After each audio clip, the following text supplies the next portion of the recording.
ఓ అబ్బాయి అమ్మాయి బైక్ మీద వెళుతూ ఉన్నారు. బైక్ కాస్త స్పీడ్ గా వెళుతోంది. ఆ అబ్బాయి వెనకే బురకా వేసుకున్న అమ్మాయి. వీరిద్దరిని చూసిన ఓ ఆరుగురు వీరిని ఫాలో అవుతూ వచ్చారు. వీరికెందుకో భయం వేసి కాస్త వేగం పెంచారు. అయినా సరే ఓ ఆరుగురు ముగ్గురు బైకుల మీద చాలా వేగంగా ముందుకొచ్చేశారు. వారి బైక్ ని అడ్డగించేశారు. బైక్ ఆపగానే ఆ అబ్బాయి పేరు అడిగారు. సచిన్ అని చెప్పాడు ఆ అబ్బాయి. అంటే హిందువుగా గుర్తించేశారు. ఇక ఆ ఇద్దరిని కాస్త పక్కకు తీసుకెళ్లారు. అంటే రోడ్డు పక్కనే ఉన్న ఓ దుకాణంలోకి తీసుకెళ్లారు.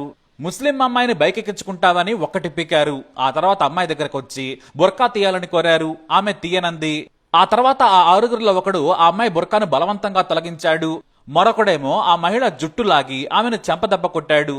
మరో ముగ్గురేమో సచిన్ కొట్టే పనిలో పడ్డారు. మొత్తానికి ఈ ఆరుగురు కలిసి వీరిద్దరిని నానా హంగామా చేశారు. ఇక పక్కనే ఉన్న స్థానికులంతా కూడా చూస్తూ ఉన్నారు. కొద్దిసేపటిగానే కదల్లేదు. తీరిగ్గా వచ్చి ఎలాగో అలా వీరిద్దరిని కాపాడారు. ఆ తర్వాత విడివిడిగా వీరిని పంపించేశారు.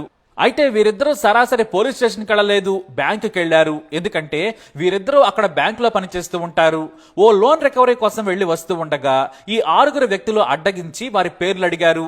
ఆ తర్వాత హిందువు ముస్లిం అని విడదీసి కొట్టారు. ఇంకేముంది, బ్యాంక్ ఎంప్లాయీస్ ఊరుకుంటారా? వెంటనే పోలీసులను పిలిచారు. పోలీసులు జరిగిన కథ మొత్తం తెలుసుకున్నారు. ఆ ఆరుగురిని అరెస్ట్ చేశారు. అసలు విషయం ఏంటంటే ఈ ఆరుగురు కూడా ఉత్తరప్రదేశ్ లో సీఎం యోగి ఆదిత్యనాథ్ పాలనలో ఉన్నారని మరిచిపోయారు పాపం. ఎందుకంటే యోగి ఆదిత్యనాథ్ మార్క్ ట్రీట్మెంట్ ఎలా ఉంటుందో ఆ తర్వాత వీరికి తెలిసొచ్చింది. స్టేషన్ లో వీరికి మామూలు రేంజ్ ట్రీట్మెంట్ ఇవ్వలేదు. యోగి మార్క్ ఏంటో చూయించారు.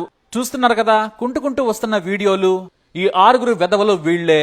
పేర్లు సర్తరాజ్, షాదాబ్, ఉమర్, అర్ష్, షోయబ్, షమీగా గుర్తించారు పోలీసులు. ఈ ఆరుగురు నిందితులు పోలీస్ స్టేషన్ లోనే కుంటుకుంటూ వచ్చి క్షమాపణలు చెబుతున్న వీడియో ఇప్పుడు సోషల్ మీడియాలో హల్చల్ చేస్తోంది. మరి వీళ్ళందరికీ కూడా యోగి మార్ట్ ట్రీట్మెంట్ సరిపోతుందా లేదా ఇంకా ఏమైనా పనిష్ చేయాలా? మీ అభిప్రాయాన్ని కమెంట్ ద్వారా తెలియజేయండి. ఈ వీడియో అప్డేట్స్ కోసం మై ఛానల్ ఫాలో అవ్వండి.